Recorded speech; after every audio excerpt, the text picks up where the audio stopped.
Hey, y'all, Bob Jones here with this month's Key Salute to Veteran. As you know, it's sponsored by the Heil Law Firm, and each month we select a veteran that not only served the country, but is also active in the community, where we recognize and we honor them for their service and continued service. Today we're joined with Chris Garlinghouse, and good morning, Chris. Good morning. Okay, now we got that out of the way, let's roll. All right. So, you were a veteran. Before you went into the Army, you must have been a kid. Air Force, actually. Oh, Air Force? Yes. Okay, see, now I'm checking with you. Make sure you know. You know, the Air Force is like the college graduation, the college of the military. Yeah, kind of. I know. I'm in there sweating in basic training, pants hanging all out, my bootlegs, and sweating, T-shirt all up. You guys walk around with a pith helmet and shorts. That is true, right? Well, kind of. Not quite back then in 2000, 2002, 2003. It was a little different. Okay, well, tell us a little bit about Chris as a little boy. Where were you born and raised? So I was born in Mobile, Alabama. Uh-huh. So I grew up there a little bit before relocating to Central Florida. Okay. So pretty much grew up in Central Florida my whole life. Later in life, as a young age, 18, 17, decided I wanted to join the military. Yeah, I joined to see the world, and because I got tired of my father telling me what to do. And then I went in the Army and met a guy named Sarge and made my father look like a pussycat. Well, I was actually the first one in my family to join the military. And what branch? Air Force. Air Force. You're going to have to keep telling me that, because as Army, Air Force, we used to call them Air Dales, but, nothing personal, no little light humor. all right. Don't tell us what you called us. All right, so you went in at an early age. Yes. And what was your MOS? I was a firefighter. Really? Yes. I'm always impressed, because these were things I didn't think about when I went in the Army. I wound up a communication center specialist, but wound up as an advisor in Vietnam, because they said, you're an infantryman first. And so where were some of your stations? So my primary station was McConnell Air Force Base in Wichita, Kansas. Okay. That's one of the bases you hear about. Were the bombers and stuff out in McConnell? So we had the KC-130s, the refuelers. Oh, okay. And what was your position? What did you do in that MOS? So as a firefighter there, we were responsible for structural and aircraft firefighting and hazmat and confined spaces. Okay, and if there had been a war, you'd have been, when they come in hot, be on standby. Yeah, so overseas, I deployed Okay. in Iraqi Freedom in the beginning, and we were responsible for setting up the flight line, the air base, getting the fire station set up, and doing mobile MOS systems for the fighter jets. Well, I got two questions. How long were you in Iraq? Just over 6 months. And are camel spiders really big? Yeah, they're moderate. They're about mostly they hold them up in the picture to make them look like these Right. giant camel spiders. And while you were in Iraq, any memorable or things that maybe you don't really want to remember about Iraq? Iraq was Iraq. I think everybody there, in 2003 when everything kicked off, I think everybody has things they don't want to remember. Yeah, it was hot too, huh? Oh, yeah. Was it really, really hot? Yes. What kind of hot? Like a South Texas humid hot? No, more like a South Arizona, really dry hot. Okay, and when you left there, you came back. Did you stay in the military or? Yes. Oh, for how long? So I did my tour of 4 years, but I went early. So I actually signed, so when I signed up, I did my delayed entry papers on September 10th, 2001. So I woke up the next day to 9/11. Well, oh, wow. Yeah, so I left, shortly thereafter, right after my 18th birthday. Now, most of us have some stories about, was the Air Force what you thought it would be or imagined it would be, or how different was it from what you thought before you went in? I didn't have really any expectations of what I thought it would be or what I didn't think it would be. I grew up as a fourth generation first responder, Okay. My entire family was law enforcement or firefighters. Really? And, structure and regiment and that kind of lifestyle was what I knew. And a desire to serve was something that was ingrained in me, as a lifestyle. So let's really quickly go 4 generations back. And what position was that? Was that your great grandfather? Yes. And tell me. New York City cop. Wow. I'm sitting here, I keep going, whoa, wow, because it's interesting. This is what we call family heritage. Yes. So America means instinctively and directly more to you than a lot of people who don't have that legacy of service. Yes, sir. So he started out as a New York City cop, which is, oh man, with the old country and the immigrant, that had to be rough. And then the next generation became a police officer as well.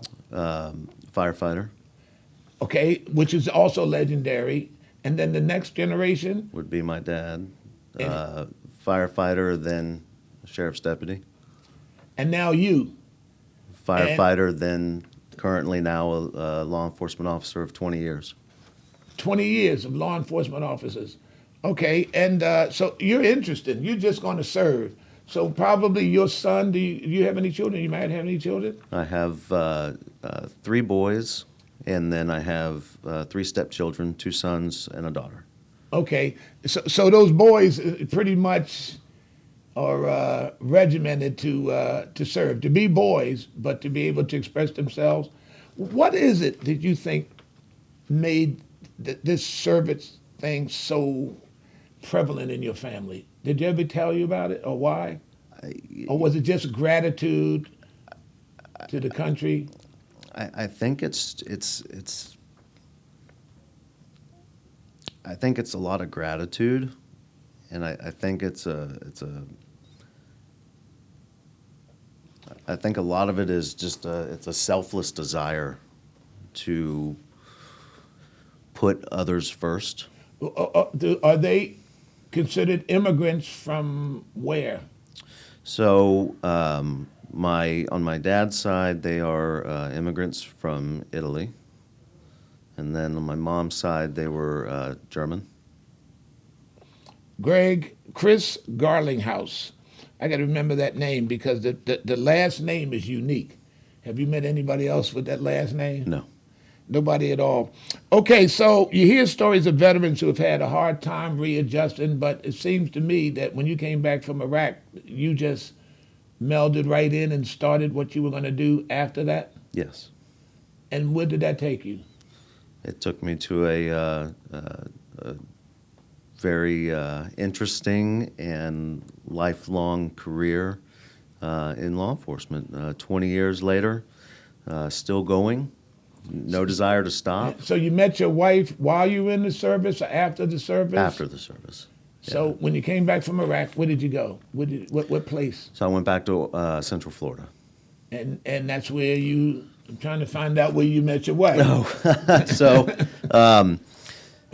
holding that information ain't nobody's business. so I met a wife there.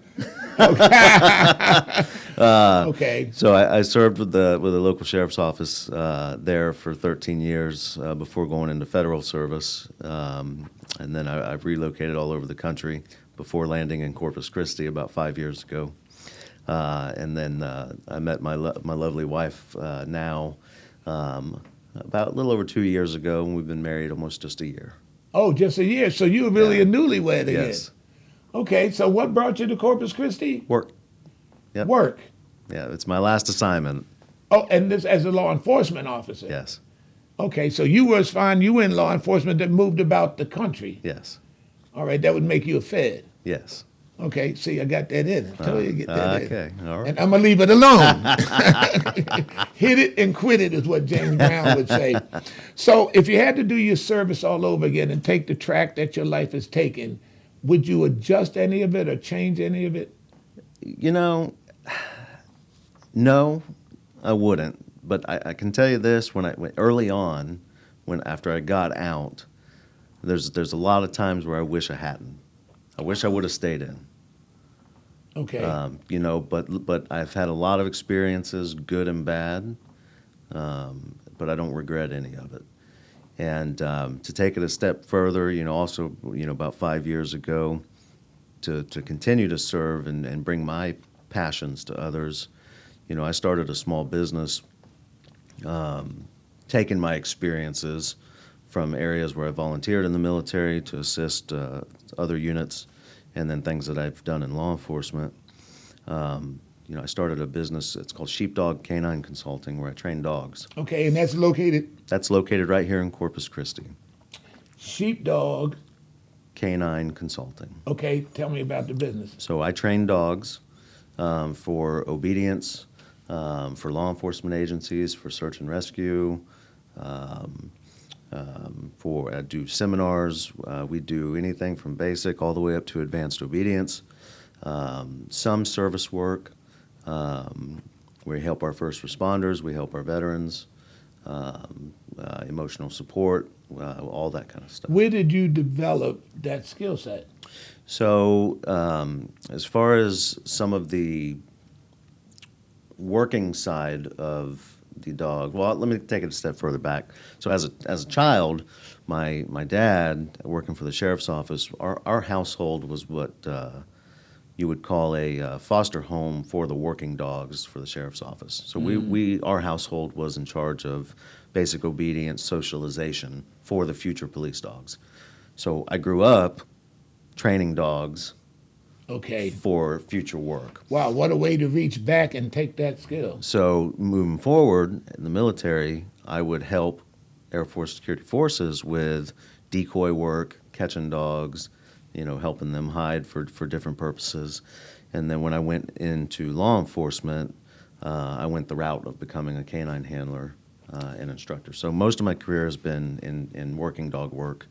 And then getting out, I went to start this business on the private side, still helping law enforcement, military, first responders with dog work on the working side. But I found a great deal of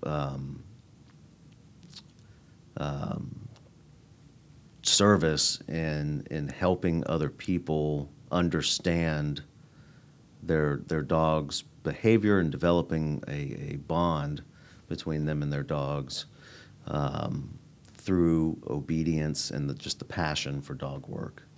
Wow, and so your clientele, if people were interested, your clientele, who are you marketing to? Who are you servicing? Can an average person with a dog, is it basically an agency like law enforcement or something? Anybody. So I have tailored my services, and I believe that anybody with a dog can afford to have some sort of training. Are you doing anything around the community Yes. as extracurricular? Let's talk about that just a little bit before we end. So I'm partnered with the Gulf Coast Humane Society. I'm also partnered with the South. That figures. I'm also partnered with South Texas Animal Rescue, STAR. That figures too. So I give back to the community a lot. I provide. I teach at camps. I do speaking engagements for different children's camps, for different youth groups, for underprivileged youth, to educate them on the importance of reading and how it applies to our jobs through different read and feed programs.